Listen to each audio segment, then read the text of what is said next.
지금 보신 작품 일단 한번 쭉 정리를 하고 약간 토크를 시작하면 어떨까 싶은데요. 그러니까 제일 처음 보셨던 선인장, 유숙자, 그리고 다큐멘터리죠. 신봉리 우리 집, 그리고 미장센 영화제에서 대상을 수상한 숲, 그리고 그 다음에 세 편의 장편이죠. 잉투기, 가려진 시간, 콘크리트 유토피아를 만드신 뒤에 마지막에 보신 그 아이유 뮤직비디오 러브 민즈 올까지 이렇게 좀 감상을 하셨는데요. 먼저 그래도 이제 감독님께 이 단편, 오래전 단편들을 이렇게 많은 관객과 만나셨는데 일단 그 소감 어떠신지 여쭤보고 싶습니다. 네, 그 첫 작품부터 이제 상영을 한 거는 이번이 처음이거든요. 선인장이라는 작품이 제가 처음 만든 작품인데, 근데 이제 프로그래머님하고 저 작품을 상영하기로 결정하고 나서 또 괜찮은 선택을 한 걸까라는 고민을 많이 했어요. 그러고 나서 이제 여기 도착을 이제 차가 많이 막혀서 5시에 딱 도착했거든요. 근데 차마 여기서 같이 보기가 좀 창피해갖고 안 보고 저는 이제 대기실에 있었는데 대기실에 모니터가 이만한 게 있는 거예요. 그래서 거기서 이제 여러분들이 영화 보시는 모습을 다 봤죠. 저도 영화를 다시 보고. 그래서 되게 창피하더라고요. 저게 2003년에 대학교 졸업 작품으로 만든 건데 뭔가 되게 야심은 넘치는데 뭔가 치기 어린 그런 작품이구나라는 생각을 하면서 그때 저를 다시 또 돌아보게 되기도 하고 추억. 저도 이제 저 안에서 이렇게 쭉 작품을 보니까 이게 순서대로 제일 마지막 작품까지 본 거잖아요. 그러다 보니까 되게 22년이 됐는데 그 시간이 뭔가 이렇게 주마등처럼 지나가더라고요. 이게 저도 이제 사실 감독님의 이제 이전 단편은 그 미장센에서 이제 대상을 수상한 그 숲을 제외하고는 사실 이번에 처음 다시 쭉 본 거거든요. 봤는데 뭐 부끄럽다고는 하시지만 여기 계신 분들도 굉장히 공감하실 것 같은데 뭔가 콘크리트 유토피아에 이르기까지 이 사람은 정말 집요하게 하나를 파고들고 있구나라는 거를 되게 느낄 수가 있어서 저는 이번에 다른 단편들을 쭉 보면서 약간 소름 돋는 그런 경험을 좀 했거든요. 그래서 저는 이제 어쨌건 그 예전에 이제 제가 책을 쓰면서 뭐 박찬욱 감독님이나 봉준호 감독님의 이전 단편들을 보면서 늘 느꼈던 게 역시 대 감독님들은 평생 하나의 얘기만 하는구나, 하나의 주제를 다루는구나 그런 생각을 하면서 되게 감탄했던 기억이 있는데 사실 뭐 아직 이제 세 편의 장편을 만든 감독님께 이런 얘기를 하기 조금 저도 좀 쑥스럽긴 합니다만 그 엄태화 감독님도 진짜 하나의 길을 줄기차게 하고 있구나. 하나의 컨셉이라고 친다면 이제 디스토피아와 유토피아 사이라고 할 수가 있겠는데 그런 얘기를 꾸준히 하고 계시다는 점에서 저는 이번에 사실 글을 쓰면서도 되게 좀 즐겁게 썼습니다. 그래서 한번 읽어보시면은 이게 좀 연결이 되는구나라는 걸 좀 아실 수 있을 것 같고 어쨌건 저는 이번에 그 엄태화 감독님 이전 단편들을 보면서 콘크리트 유토피아까지 이어지는 굉장히 일맥상통하는 그런 하나의 그 선을 그을 수 있었다는 말씀을 드리고 싶습니다. 그럼 이제 그 미장센 대상 수상작인 숲으로 약간 시작을 해보면 어떨까 싶은데요. 이 미장센 영화제는 그 2021년이었죠. 그때 20회 영화제를 끝으로 이제 막을 내렸습니다. 근데 최근에 이제 엄태화 감독님이 이제 집행위원으로 참여를 하시면서 다시 이제 미장센 영화제가 올해 부활을 하기로 했고 이제 작품들을 지금 이제 받고 있는 단계로 알고 있습니다. 근데 이 미장센 영화제는 희극지왕, 사랑에 관한 짧은 필름, 비정성시 이런 각 부문들이 있는데요. 그 각 부문들의 최우수상이 있고 그 최우수상들 중에서 한 편의 대상을 꼽잖아요. 근데 그 대상은 있을 때도 있고 없을 때도 있는데 그 미장센 영화제 그 20년 역사에서 대상을 받은 작품이 딱 4편 있죠. 그러니까 그 신재인 감독의 재능 있는 소년 이준섭이라고 하는 작품이 있었고 그리고 조성희 감독의 남매의 집도 있고 김현정 감독님의 나만 없는 집도 있고요.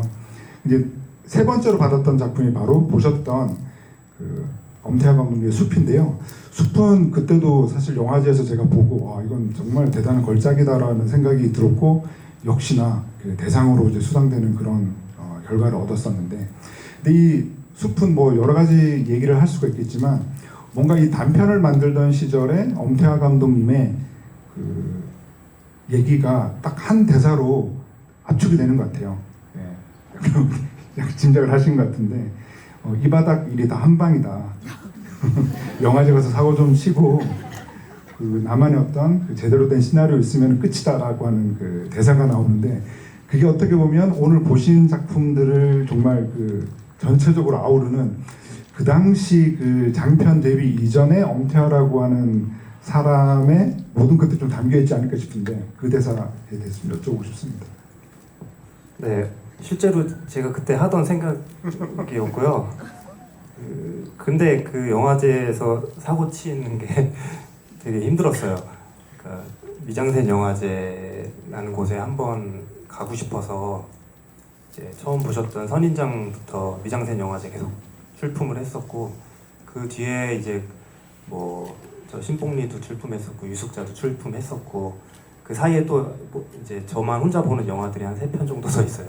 근데 다 출품했는데 한 번도 안 됐어요. 그래갖고 미장센이랑은 뭔가 연이 없나 보다 그렇게 생각하면서 있다가 저 숲이라는 영화를 한국영화 아카데미에서 만들어서 처음 이제 그때 제출을 했는데 처음으로 된 거죠. 그래갖고 근데 그때는 뭔가 좀 저는 뭔가 초연해진 상태여서 막 기대를 그렇게 많이 하거나 그러진 않았었어요. 근데 어떻게 처음 갔는데 거기서 큰 상까지 받게 돼갖고 그 뒤에 작품들을 할 수 있는 뭔가 발걸음 뭔가 밑바탕이 될 수 있었던 것 같고 그래서 이제 그 뒤로는 어떻게 보면 미장센 영화제라는데 뭔가 큰 빚을 진 것 같다라는 생각이 들어서 한 번도 안 빠지고 21년에 멈출 때까지 매번 다 참여를 했어요. 심사위원이든 집행위원이든 하다가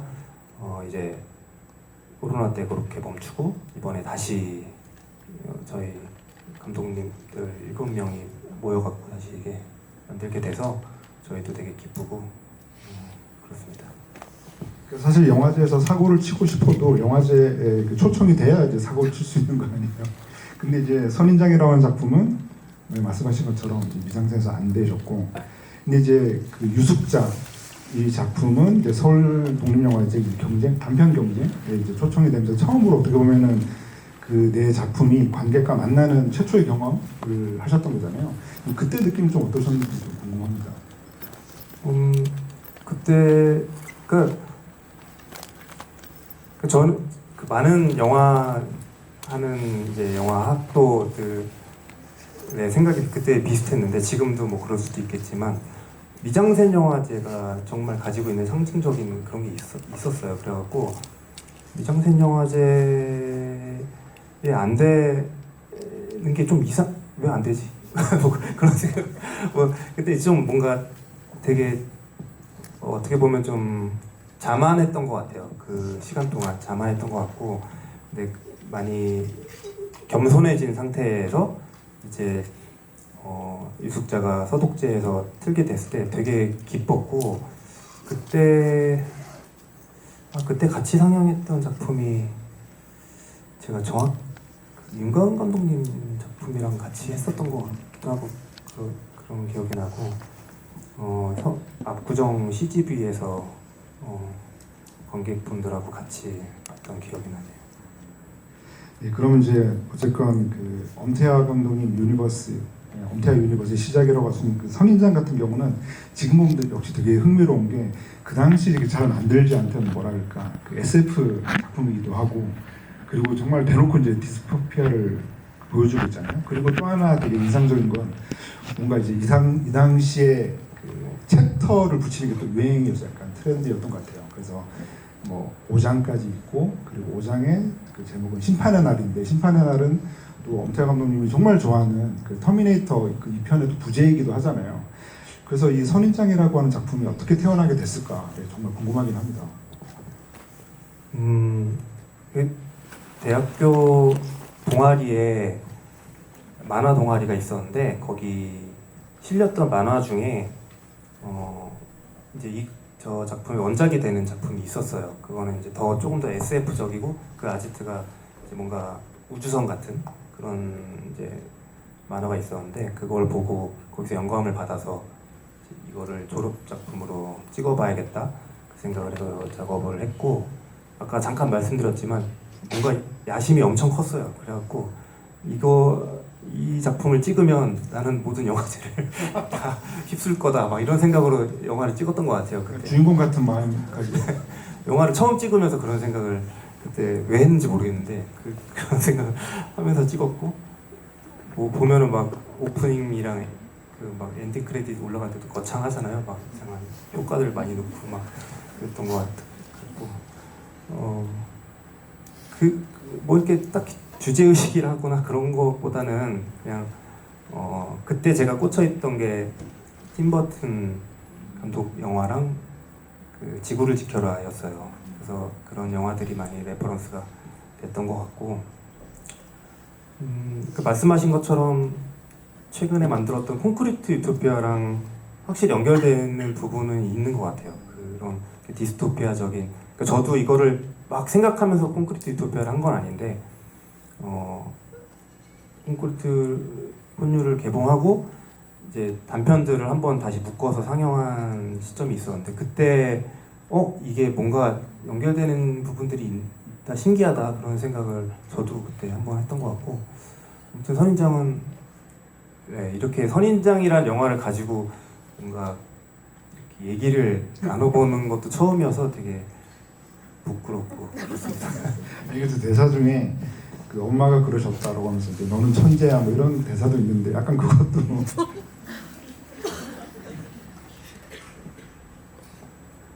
아니요 그런 생각은 없고 요새 아내가 저한테 그런 얘기를 하긴 하는데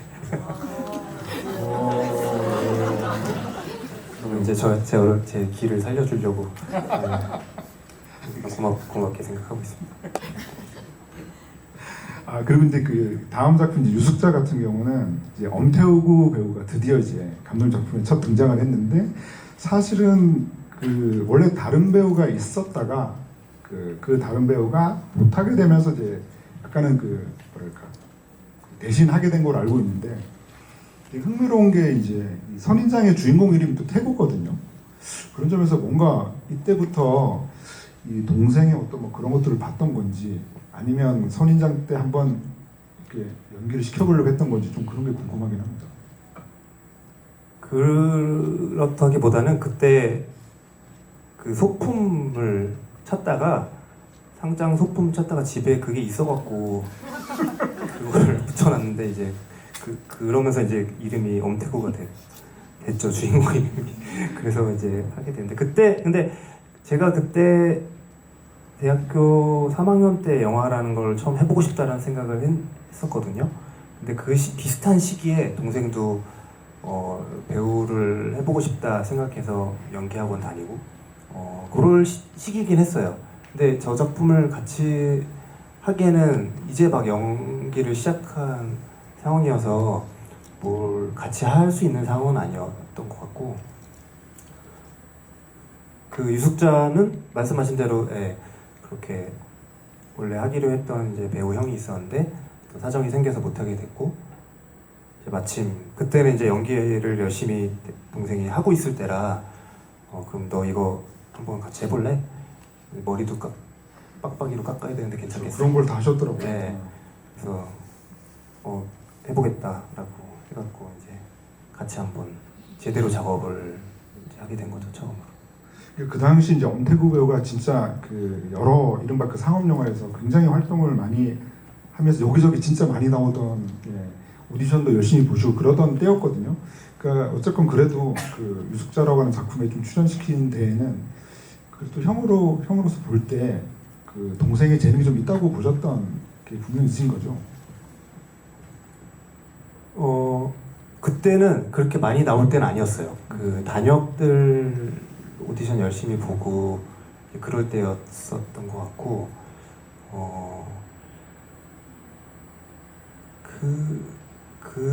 같이 잘 되면 좋겠다는 생각도 있었고 그때 같이 배우를 찍어야 되는데 배우 구할 시간이 없어갖고 그런 것도 있었고 이제 여러 가지가 예, 종합적으로 돼서 판단을 했던 것 같아요.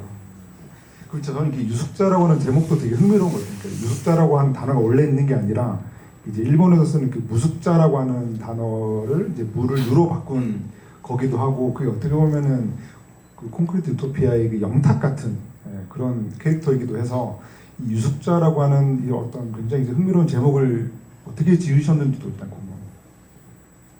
궁금해요. 네 말씀하신 대로 그 거기서 이렇게 노숙자에서 그 노를 저는 이제 이게 말장난처럼 약간 노라고 했을 때 노숙자 이렇게 또 가능하지 않을까라는 생각을 하면서 그걸 있을 유로 해서 유숙자라는 제목을 붙여서 만들었었고요.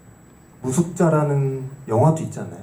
한국 영화 뭐 스파게티 웨스턴 뭐 네. 그런 거. 나중에 알게 됐어요. 그런 영화 있다는 거. 뭐 제목은 그렇게. 네, 그리고 이제 좀 이따 이제 객석 질문도 한번 받아볼 텐데 일단은 제가 순서대로 한번 쭉 진행을 해보겠습니다. 그 다음 저는 이제 그 신봉리 우리 집 너무 재밌게 봤습니다. 확실히 그 감독님이 감각이 좀 있구나, 유머 감각 있으시구나라는 거를 이렇게 신봉리 우리 집을 보면서 느꼈고, 이 역시도 뭔가 그 가족의 삶과 그리고 변해가는 어떤 환경의 변화 이런 것들이 뭔가 그 현실에 대한 어떤 발언이기도 하면서 이 또한 또 콘크리트 유토피아랑 연결되는 지점에 또 있는 작품이기도 했고요. 또 하나는 이때 그 엄태구 배우도 있는데 분량이 좀 짧아서 아마 좀 더 이제 분량을 늘리고 싶은 생각은 없으셨는지도. 네. 그때는 뭐 그냥 학생이었어가지고 이렇게 얼굴이 알려지거나 그런 때는 아니었어요.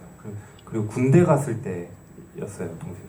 그러니까 저게 정확히는 2003년부터 2009년 그 사이에 살던 집에서 촬영을, 저걸 만들려고 찍은 게 아니고요. 그냥 제가 평소에 사진 찍고 뭐 그런 걸 좋아해서 이제 막 이것저것 찍어놨었고요.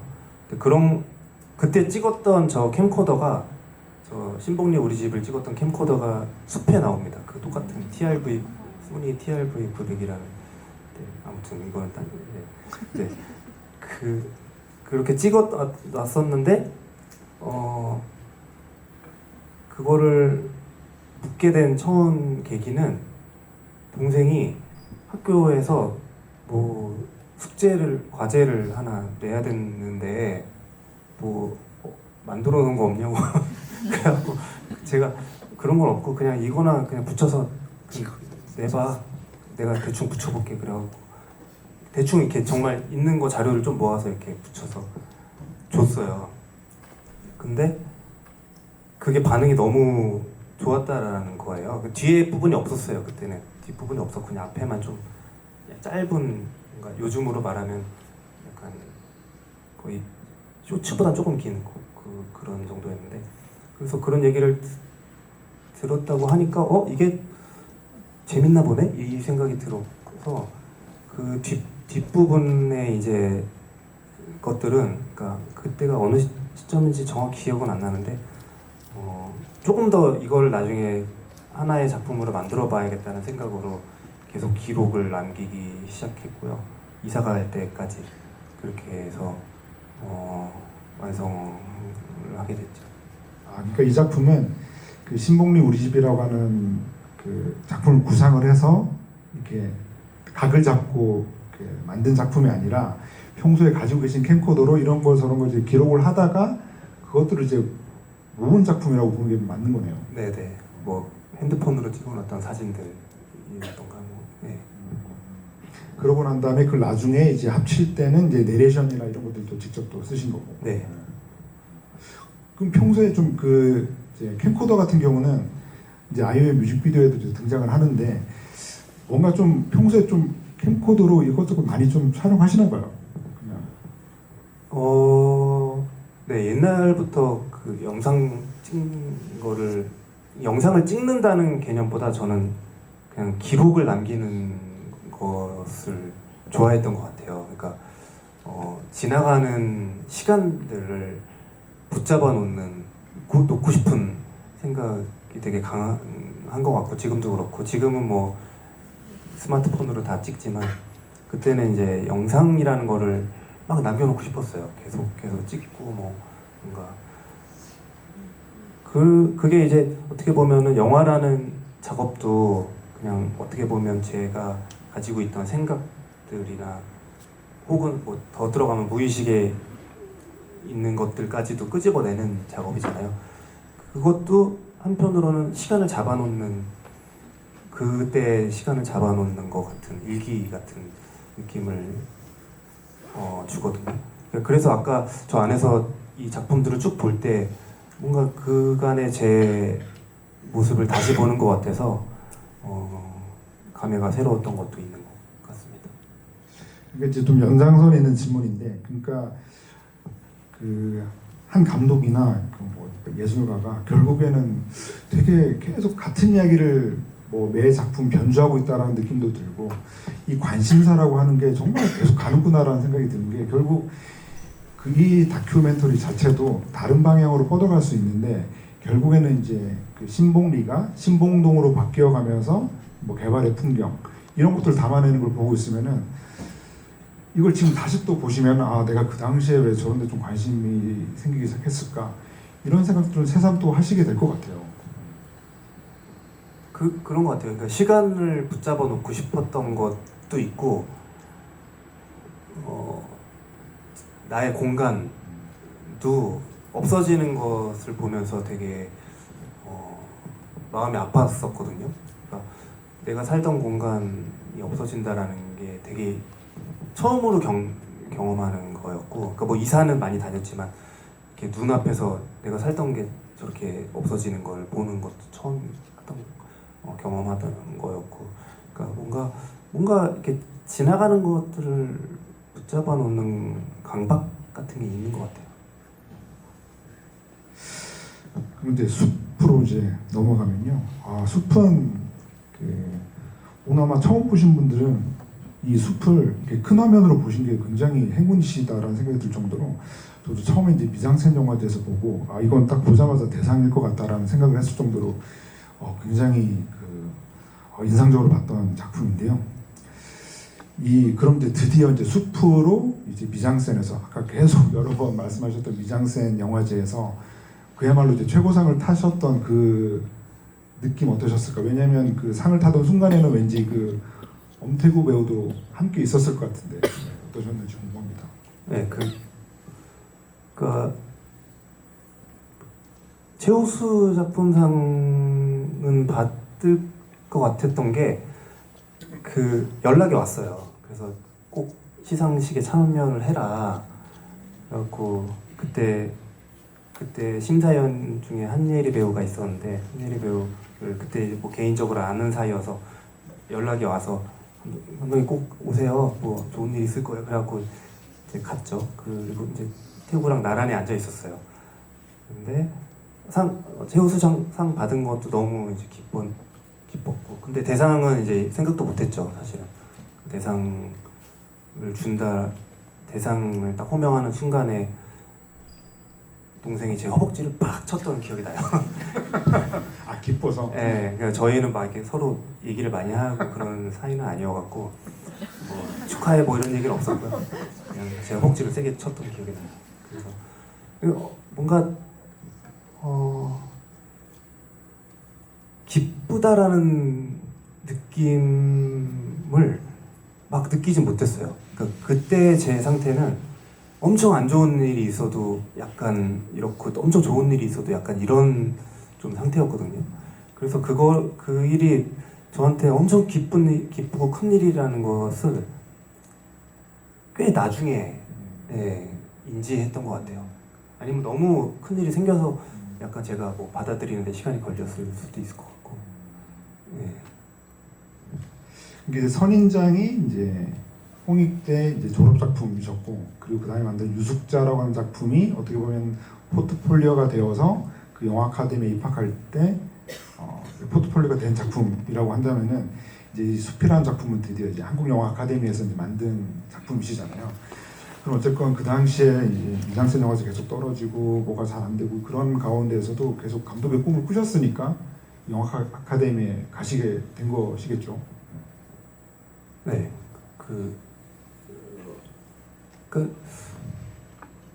그때 이미 연출부 생활을 꽤 오래 했고 다른 일을 하기에는 늦었다라는 생각이 되게 강했었고, 그리고 뭔가 어느 시점에는 내가 만든 것을 알아봐주는 사람이나 시기가 오지 않을까라는 정말 그냥 막연한 부모님 보시기에는 정말 답답하셨을 것 같은데 그런 생각을 그냥 막연한 생각을 가지고 있었던 것 같아요. 그래서 뭔가 그냥 언젠간 될 것 같은데 그냥 괜히 그냥 그런 마음이 있었어요. 모르겠어요. 왜 그런지 저도 모르겠는데 만약에 미장센 영화제가 안 됐으면 진짜 큰일 났을 것 같은데 지금 이상한 근거 없는 자신감 같은 게 있었던 것 같습니다. 제가 이제 그 기억나게 일화가 뭐냐면은 이제 그 숲이라는 작품으로 미장센 영화제에서 이제 대상 타셨을 때 그때 이제 어떤 자리에서 이제 류승환 감독님이 우리 형제 살기도 힘든데 왜 이런 형제들이 계속 나오는지 모르겠다. 싹을 잘라야겠다. 뭐 이런 얘기를 하셨던 기억이 있거든요. 이제 그러면서 물론 농담을 하신 건데 그러면서 이제 금방 또 부모님 얘기를 하시니까 그러면은 말 그대로 그 형제가 있는데 보통 뭐 그런 거 있잖아요. 어떤 두 형제 중에 이제 한 명이 막 영화를 한다고 해서 막 정신 나가 있고 막 이런 경우도 있고 한데 사실은 또 이 가족은 그 형과 동생이 이제 쌍으로 또 그러시니까 부모님들 어떠셨는지도 좀 궁금합니다. 저희 부모님도 근데 약간 대책 없는 스타일이셔갖고 저희가 대책이 없어도 그냥 알아서 잘하겠지 그냥 그렇게 생각하시고 계속 응원하시고 그러셨던 것 같아요. 그래서 뭔가 영화를 한다는 거를 말리거나 그러신 적 한 번도 없고요. 뭔가 이렇게 만들면은 보여드리고 뭐 아니면 동생이 어느 뭐 드라마나 이런데 짧게 단역이라도 나오면 되게 기뻐하시고 그냥 그러셨던 것 같아요. 그리고 이제 숲이라고 하는 작품을 제가 이번에 또 다시 보면서 되게 좋았던 지점 혹은 되게 가슴이 서늘했던 지점이 뭐냐면 그 감독님이 이제 두 번째 장편인 가려진 시간 만드실 때 이제 그 가려진 시간이라고 하는 작품에 그 세월호 참사에 대한 의미를 좀 많이 그 은유를 하려고 하셨던 걸로 알고 있어요. 그래서 그 4월 16일이라고 하는 그 4월 16일이라고 하는 그 4하고 16이라는 숫자로 이렇게 이 정지된 그 시간에 그 시계로 4시 16분 이렇게 만드시고 이랬던 걸 알고 있는데, 근데 이 작품을 보면 이 작품이 이제 세월호 참사가 이제 2014년에 있었는데 그 이전에 만든 작품이잖아요. 그러니까 사실은 전혀 연결성을 찾을 수 없는 작품이긴 한데 지금 제가 이걸 다시 보니까 제가 이제 가려진 시간 때 감독님이 그러셨다는 걸 알고 봐서 그런지 모르겠는데 저는 이 작품도 뭔가 세월호에 대한 은유라고도 볼 수 있겠다라는 생각이 들면서 이제 결국 이런 거죠. 그러니까 결국 우리가 이제 명작이라고 생각하는 작품들은 이게 계속 반복되어도 또 다른 무언가가 환기되고 들어오면서 여러 가지 해석을 할 수 있겠구나라는 생각이 들면서 그런 게 결국 뭐 명작이고 걸작이지 이런 생각을 하게 됐거든요. 그런 점에서 이 작품도 사실 이제 세월호에 대한 얘기는 분명 아니지만 그런 생각을 하게 된 작품으로서 그 시기에 이런 이야기를 어떻게 떠올리셨나 궁금하긴 합니다. 저 작품에는 그 실화가 두 개 저한테 영향을 준 실화가 두 개 있는데 그 방금 말씀하셨던 그 호수에서 사고가 나는 그런 에피소드는 저랑 이제 동갑인 친척 동생이 한 명 있었어요. 그러니까 생일이 저보다 이틀 늦어서 저한테 이제 동생이었는데 그 친구가 2009년에 제가 그때 이제 박찬경 감독님의 파란만장이라는 그 작품 조연출을 할 때였거든요. 근데 그 친구가 이렇게 회사에서 워크숍으로 가서 축구하는 남양주에서 축구장에서 축구를 하다가 공이 날아가는데 이제 공이 물에 빠진 걸 보고 주스러 갔다가 사고를 당해서 세상을 떠난 일이 있었어요. 그래갖고 그게 저희 가족한테는 엄청 큰 트라우마가 됐었고, 그리고 되게 기묘했던 거는 그때 파란만장 한참 그 후시 녹음할 때였거든요. 양수리 이제 남양주 근처예요. 거기서 그 후시 녹음 하는데 그때 녹음하던 게 그거였어요. 물에 빠져서 세상을 떠난 사람의 원혼을 뭔가 달래는 그 굿의 한 장면을 이제 뭐 녹음하던 중에 이제 소식을 듣고 갔는데 그런 사고가 났다는 걸 들어갔고, 이제 저랑 동생한테는 엄청 큰 이제 일이었고, 그게 2009년에 그런 일을 당해서 이제 그런 기억이 남아 있었던 게 하나가 있었고, 또 하나는 동생이 건국대학교에서 그 습작을 친구랑 찍다가 그때 공원에서 뭔가 이렇게 나무 같은데 목을 매는 장면을 찍다가 그 실제로 이렇게 하는 걸 하다가 뭐 그때 뭐 안전장치 이런 거 없으니까 하다가 진짜로 걸린 거예요. 그래갖고 죽을 뻔했는데 그 마침 옆에 있던 친구가 빨리 와서 잡고 이렇게 올려갖고 겨우 살았다고 그 얘기를 또 들었었거든요. 그래서 어떻게 그 두 사건이 만나갖고 저 안에 어떤 이렇게 두 가지의 이야기가 하나로 꿈이라는 소재를 통해서 묶이게 됐던 거였죠. 그리고 또 이제 감독님의 어떤 주제를 보면 이제 디스토피아도 있지만 뭔가 그 믿음의 문제라던가 혹은 그 감독님 영화 속에 등장하는 그 남성들의 어떤 찌질의 역사 뭐라던가 이런 것들도 되게 중요하게 볼 수가 있는데, 사실 저는 그 이번에 다시 보면서 또 한번 소름이 돋았던 게 뭐냐면은 그 이렇게 매달려서 아래에서 이제 그 정연기 배우가 그 받치고 있는 그 장면 같은 경우에 저는 왠지 그 박찬욱 감독님 아가씨에서 히데코와 수키가 이제 나무에 매달려 있는 장면하고도 뭔가 좀 닮아 있다는 생각도 들고, 그러면서 또 그 역시도 이제 그 아가씨 같은 경우도 믿음의 문제를 또 다루고 있는 작품이기도 하잖아요. 근데 특히나 이제 이 작품 같은 경우는 이제 나무에 매달리는 장면도 있지만 그 앞서서 뭔가 이제 뒤에 있는 사람이 이제 받아줄 거라고 생각하고 그냥 쓰러지는 그런 이른바 좀 믿음놀이를 하는 것들도 있어가지고, 저는 이 믿음이라고 하는 그 주제를 이 작품에서는 굉장히 좀 깊게 담고 있어서 좀 그런 것도 좀 여쭤보고 싶었습니다. 네, 그 믿음이라는 게 제가 종교가 있어서 그런 것 같아요. 저한테는 계속되는 화두 중에 하나고, 누가 무언가를 믿는다는 거, 누군가를 의지한다라는 것이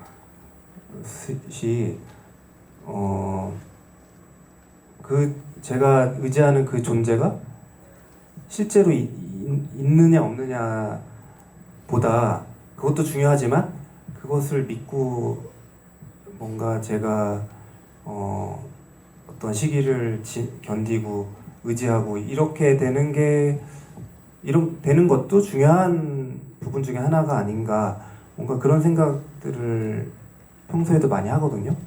그래서 앞으로 만드는 작품, 지금 뭐 써놓은 작품들에도 그런 화두를 가진 작품들이 많이 있고, 계속해서 아마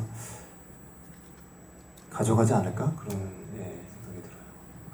그래서 이제 숲에서 가장 제가 생각하는 어떤 명장면을 꼽는다면은, 그러니까 이 친구가 뭔가 좀 그 열등감도 좀 가지고 있고 그 혼자서 뭔가 온갖 상상의 나래를 펼치는 친구다 보니까 자기가 모르는 귓속말을 이렇게 하는 걸 보고 그게 계속 내내 신경이 쓰이는데, 알고 봤더니 그때 그냥 속닥속닥 했다라는 거잖아요.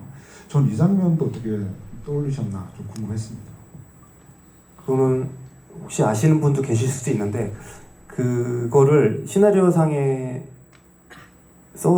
여러 번 바꿨어요. 대사를 별게 다 있었는데 너 뭐 고래 안 잡았다며 막 약간 이런 식 대사도 있었고, 그 계속 썼는데 이게 뭔가 다 딱 이거다 싶은 게 없어갖고 어려웠거든요. 근데 현장에서도 그 대사가 없었어요. 그래서 그냥 이제 동생이 그때 애드리브로 뭔가를 했고 저는 그때 무슨 얘기하는지 몰랐고 그렇게 해서 영화를 편집하다가 이제 그 장면을 넣어야 돼 이제는 피할 수 없는 시기가 온 거예요. 그래서 아 어떡하지 막 어쨌든 ADR로 넣으면 되는데 뭘 넣어야 되지 막 그런 고민을 하다가 그때 물어봤어요 동생한테. 그때 너 근데 막 고민을 서로 같이 하다가 뭘 하면 좋을까 하다 근데 넌 그때 뭐라고 한 거야? 그냥 물어봤는데 그때는 그냥 속닥속닥 이라고 했는데 근데 그게 딱 뭔가 전구가 딱 켜지더라고요. 그래갖고 아 저걸로 하면 좋겠다. 그리고 저걸 그냥 넘어갈 게 아니라 더 강조해야겠다는 생각이 들어서 추가 촬영을 했죠. 그 속닥속닥이라고 말하는 장면을 나중에 그렇게 해서 네, 만들어진 대사입니다. 아, 그러니까 이제 관객이 듣는 것은 아니지만 그 순간 연기를 하는 배우는 뭐라고 얘기를 해야 되기 때문에 뭐 대사를 필요했으나 대사를 정하지 못한 상태에서 어쨌건 그 태구 배우는 뭐라도 뭐 해야 되니까 이제 속닥속닥 이렇게 했다는 거군요. 아, 그런 식으로 이제 그 장면이 이제 만들어졌고. 네, 그렇게 되는 게 되게 저 캐릭터한테도 좋은 대사 같다는 생각을 했어요. 그러니까 친구의 비밀을 뭔가 말해준 게 아니라 그냥 사실은 어떻게 보면 지켜준 셈인 거죠. 근데 그걸 모르는 저 구정이라는 친구는 혼자서 상상의 나래를 펼치다가 그렇게 된 거죠. 그럼 이제 마지막 작품 이제 러브 윈즈 올인데요. 그 BTS의 그 김태형 군이 6월 10일 제대하는 거. 네, 알고 있습니다. 혹시 뭐 연락을 주고받거나 제대 축하한다 뭐라. 뭐 문자 찾아보니까 이제 10일 얼마 안 남았죠. 며칠 뒤에 이제 제대하고 11일에는 또 전국 또 제대를 하시더라고요. 아, 그래서 올해 전체가 다 그 제대를 그러니까 BTS 멤버들이 다 제대를 하는 날이고 그 올해 많은 분들이 그 얘기를 하시더라고요. 이제 2025년은 BTS 전원 제대하는 날이 대신에 차은우가 입대하는 날이다. 아 입대하는 해다. 이렇게 많이들 기억을 하시더라고요. 아 근데 제가 이 얘기를 드린 이유가 뭐냐면은 지금 이 뮤직비디오 조회수가 어마어마하잖아요. 거의 뭐 몇 억까지 간 거로 알고 있는데 근데 그 댓글을 보면은 정말 하나같이 그 감독님 제대하면 우리 태영이랑 영화 한 편 해주세요 라는 댓글이 정말 많거든요. 그래서 현장에서 보셨던 그 태영이의 어떤 연기에 대한 또 열정이라던가 뭐 이런 게 어떠셨는지 좀 궁금합니다. 뭐 저야 뭐 태용 씨가 해주시면 너무 감사하죠. 그 뭐라도 역할을 하나 만들어 갖고 부탁을 드려서 하면은 너무 좋을 것 같고 현장에서도 너무 즐겁게 작업을 했던 것 같아요. 그러니까 작업은 이틀밖에 안 됐었는데 저거 찍고 다음 날인가 군대 갔어요. 그러니까 군대 가기 거의 바로 직전에 저희 저 촬영 끝나자마자 머리 깎고 그 다음 날인가 갔는데 그 정도로 되게 같이 하고 싶어 했었고 그래서 열정적으로 같이 작업했었고 연기에 대한 욕심도 확실히 있다라는 걸 그때 알아서 정말로 이게 그냥 우스갯소리가 아니라 나중에 같이 할 수 있으면 너무 좋을 것 같아요. 혹시 뭐 미담 같은 건 없나요? 이틀이어서 좀 네. 시간이 좀 원래 마지막에 저 노래 부르잖아요. 웨딩드레스 입고 거기서 그런 장면이 있었어요. 이렇게 위에서 단상에서 노래 부르다가 둘이서 그거 있잖아요. 그 관객들한테 이렇게 확 뛰면은 막 이렇게 옮기는 거 그런 장면이 있었는데 저희가 시간이 너무 없어갖고 이틀밖에 안 되다 보니까 이제 근데 저는 이제 감독이다 보니까 그 장면에 대한 욕심이 되게 있었거든요. 그거를 찍으면 뭔가 이 두 사람의 그 감정적인 게 더 뭔가 폭발하는 장면처럼 보이지 않을까 싶어서 그거를 되게 끝까지 고집을 하고 있었는데 태영 씨가 저를 설득했죠. 이거 대신에 다른 장면을 더 잘 찍으면 어떨까요? 그러면서 그래서 제가 이제 그 설득에 넘어가서 근데 진짜로 시간이 없었어요. 저걸 찍으면 다른 걸 못 찍을 수도 있는 상황이었기 때문에 그래서 그거를 모두가 걱정하고 있었거든요. 여기 저기 관중으로 참여하신 분들까지도 그 장면 어떻게 찍어야 되나?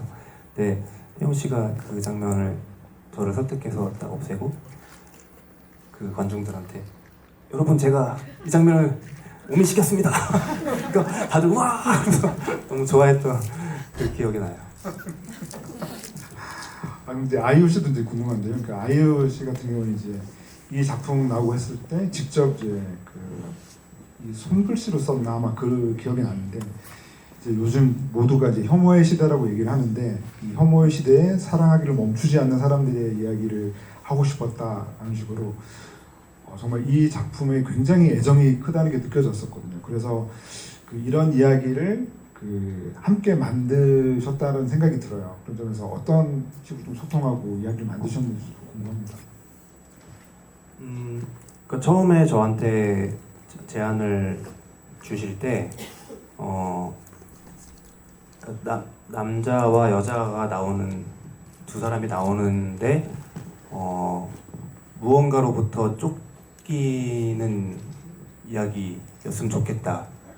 그리고 그 배경은 뭔가 디스토피아적인 느낌이 났으면 좋겠다. 이 정도의 디렉션을 저한테 주셨고요. 그래서 그걸 가지고 뭐 이제 이런저런 생각을 하다가 그 네모라는 게 이제 머릿속에서 튀어나와서 네모한테 그러니까 뭔가 이게 구체적인 어떤 걸로부터 쫓기는 것보다는 그런 식으로 어떤 뭔가 이렇게 말로 딱 규정할 수 없는 무언가로부터 쫓기면 좋겠다는 생각이 들었어요. 그 얘기를 들었을 때, 지윤 씨한테 들었을 때. 그래서 저런 네모가 등장을 하게 됐고, 그리고 그때 제가 또 콘크리트 유토피아 막 찍은 직후여서 그냥 저런 어떤 아포칼립스 세계관에 좀 편한 상태였어요. 그러니까 저런 세계관을 만드는 데 있어서 그래서 그게 거기에 막 나중에 의미가 막 붙었잖아요. 그 네모에 대해서 그거를 완전히 다 뭔가 제가 계산하고 했다기보다는 그게 노래 가사와 뭔가 저 두 사람의 표정과 막 이런 거랑 다 어우러져 갖고 또 그때 이슈도 되게 많았거든요. 저 뮤직비디오에 그러면서 그게 의미들이 저절로 막 상징이 생기는 걸 보면서 저도 공부도 많이 되고 되게 신기했던 경험이었어요. 아이유님의 미담은 혹시?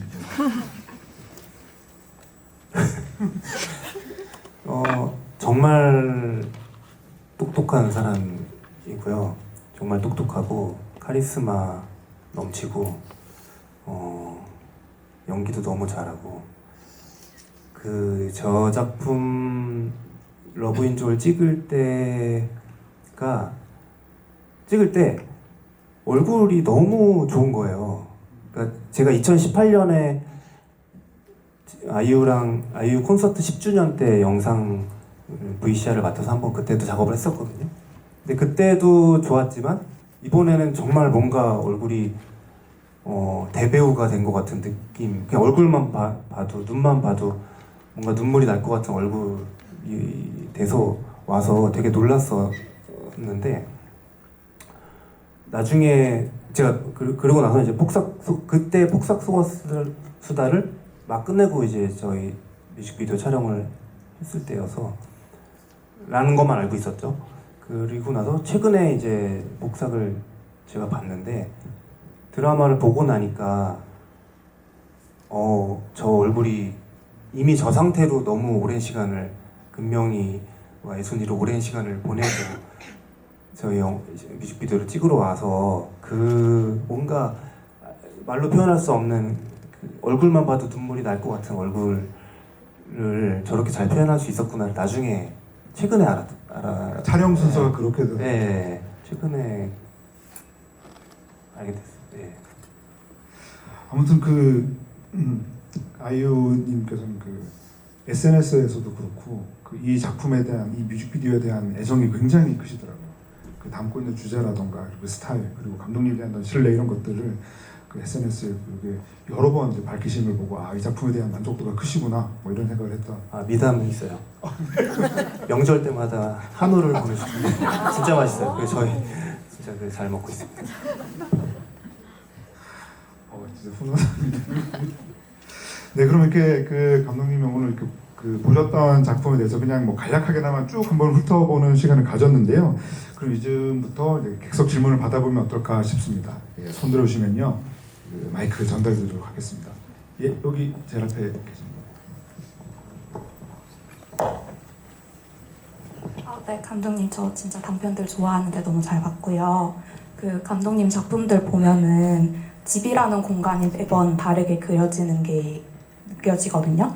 그래서 신봉리 우리 집에서는 소중한 추억이 깃든 따뜻한 보금자리로 느껴졌고, 콘크리트 유토피아에서는 인간성 따위는 전부 결여되고 무너지는 그런 단순한 생존의 공간처럼 느껴졌는데, 이렇게 여러 시선으로 집을 그리셨는데 감독님께 집은 어떤 의미의 공간인지 궁금합니다. 제가 이사를 정말 많이 다녔거든요, 어릴 때부터. 그래서 아까도 잠깐 이제 그 얘기 나눈 중에 나왔는데, 제가 제 공간을 에 정을 붙일 때쯤 되면 뭔가 다른 데로 가고, 그래서 그거에 대한 안정이 저한테는 되게 뭔가 필요했던 부분이었던 것 같아요. 지금도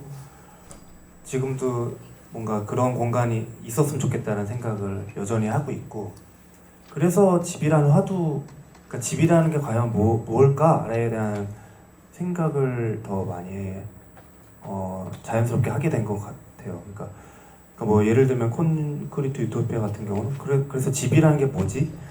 집이 나만의 공간, 내가 쉴 수 있는 공간, 내 가족이 편히 머무는 공간인데, 근데 한국에서는 그거를 넘어선 뭔가 다른 가치가 있는 것 같고, 아파트라는 이름으로 불리잖아요.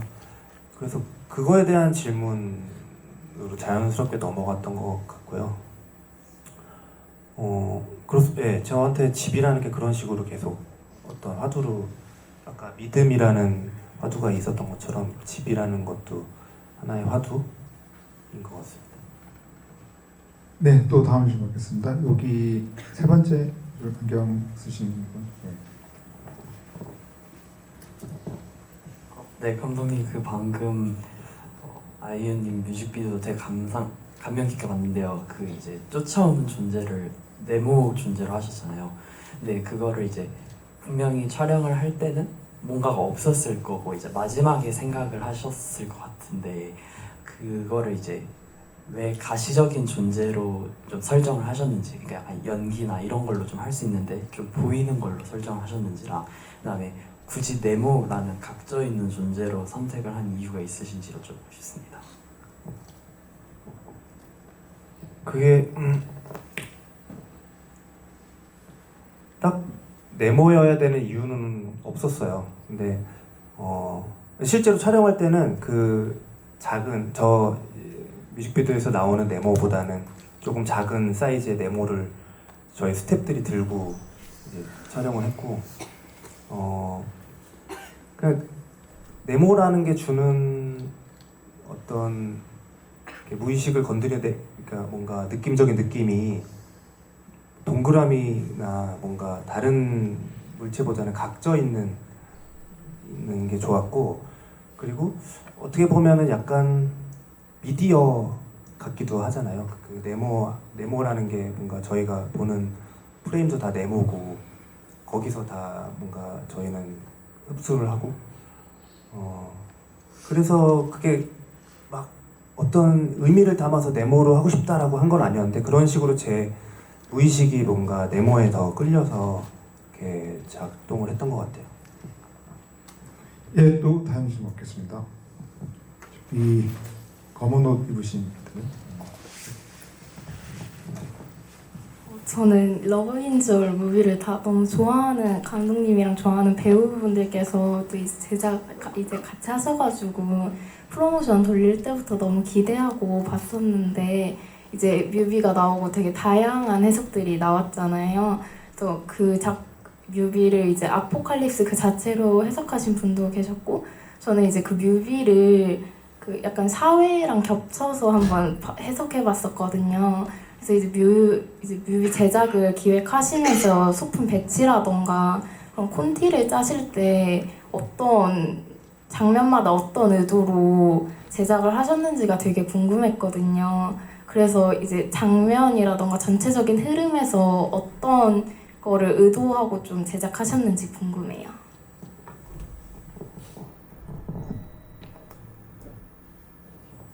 어떤 구체적인 장면이 아니고 전체적인 거요. 일단은 뮤직비디오라는 거 자체가 물론 제가 제 이름을 걸고 하는 작품이기도 하지만 이 뮤직비디오 자체는 주인은 그 아티스트가 주인이라는 생각을 했어요. 그래서 아이유가 가장 예쁘게 나올 수 있는 작품을 만들자가 1번이었어요. 그녀의 노래가 제일 돋보이게 할 수 있는 방법이 무엇일까? 그런 앵글은 무엇일까? 어떻게 여기서 카메라가 움직여야 그녀가 가장 아름답게 보일까?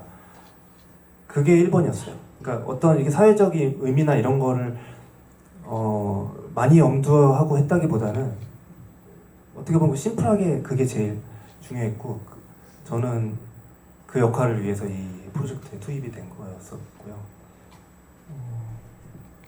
네, 그렇습니다. 네, 그럼 이제 시간 관계상 한 2분 정도만 더 질문을 받고 마무리를 할까 하는데요. 예, 다음 질문 있으시면 또 받겠습니다. 네, 여기 흰색 옷.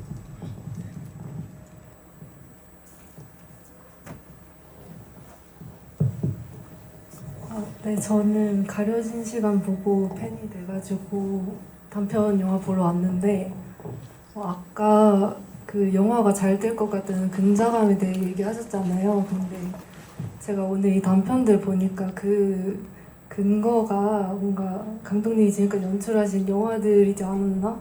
라는 생각이 들어서 말씀드리고 싶었고 제가 말씀드리고 싶은 질문은 차기작에 대한 얘기인데 혹시 준비하시고 있는 게 있으면 얘기해 주시면 좋겠습니다.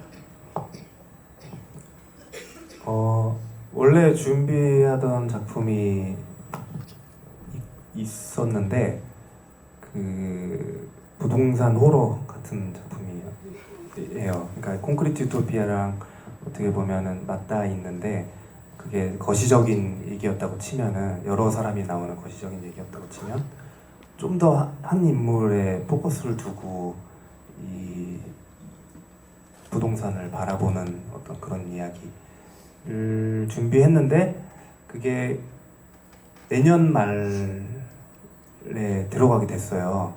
그래서 그 사이에 다른 거를 하나 지금 찍어야 돼갖고 그거를 준비하고 있는데 아직 정해진 상태는 아니에요. 그래갖고 정해지면은 말씀드릴게요. 네, 그럼 또 마지막 질문 받도록 하겠습니다. 손 들으시면 마이크 드리겠습니다. 아, 네. 네, 여기 흰 아까 뒤에도 누가 드셨는데요. 2분 다 질문 다 받고 마무리하겠습니다. 네, 그 감독님 작품에 보면 디스토피아물이 좀 많았던 걸로 기억이 나는데 혹시 영향을 받았던 작품이나 약간 감독이나 그런 게 있는지 궁금합니다. 네. 일단 저 어렸을 때 너무 좋아했던 영화가 터미네이터 시리즈였고 이제 그걸 이제 그래도 너무 잘 써주셨는데 그게 아마 제 머릿속에 있는 것 같아요. 깊이 들어와 있는 것 같아요. 그래서 그렇게 뭔가 세상이 다 멸망했을 때 사람들이 어떻게 될까에 대한 그런 상상도 많이 해본 것 같고 그런 것들이 제가 살면서 겪는 어떤 것들과 만나서 또 이런 이야기가 되기도 하고 저런 이야기가 되기도 하고 그런 것 같습니다. 네, 그 진행요원님께서 더 이상 좀 안 된다고 해서 여기서 이제 마무리해야 될 것 같은데요.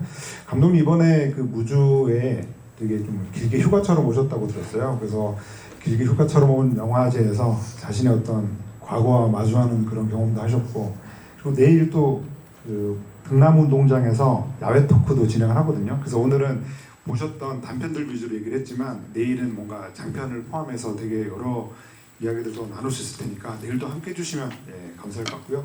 아무튼 오늘 그래도 이렇게 단편으로 함께했던 이 자리를 마무리하면서 감독님 마지막 인사 말씀 드리겠습니다. 네, 이렇게 저도 무주 영화제, 산골 영화제 이제 처음인데 이렇게 여러분들과 제 예전 단편을 보면서 얘기 나눌 수 있어서 너무 기쁘고요. 사실은 저희 장모님이랑 장인어른도 오셨는데 오실 줄 모르고 유숙자를 선택해서 지금 그 유숙자를 보시고 놀라셨을 것 같은데 나가신 건 아니시죠? 네, 계십니다. 네, 이렇게 여러분과 이야기 나눠서 너무 즐거웠고요. 또 다른 작품으로 만나 뵐 수 있으면 좋겠습니다. 감사합니다. 네, 그럼 혹시 내일 시간 되시는 분들은 또 등남운동장 야외 무대에서 뵙도록 하겠습니다. 감사합니다.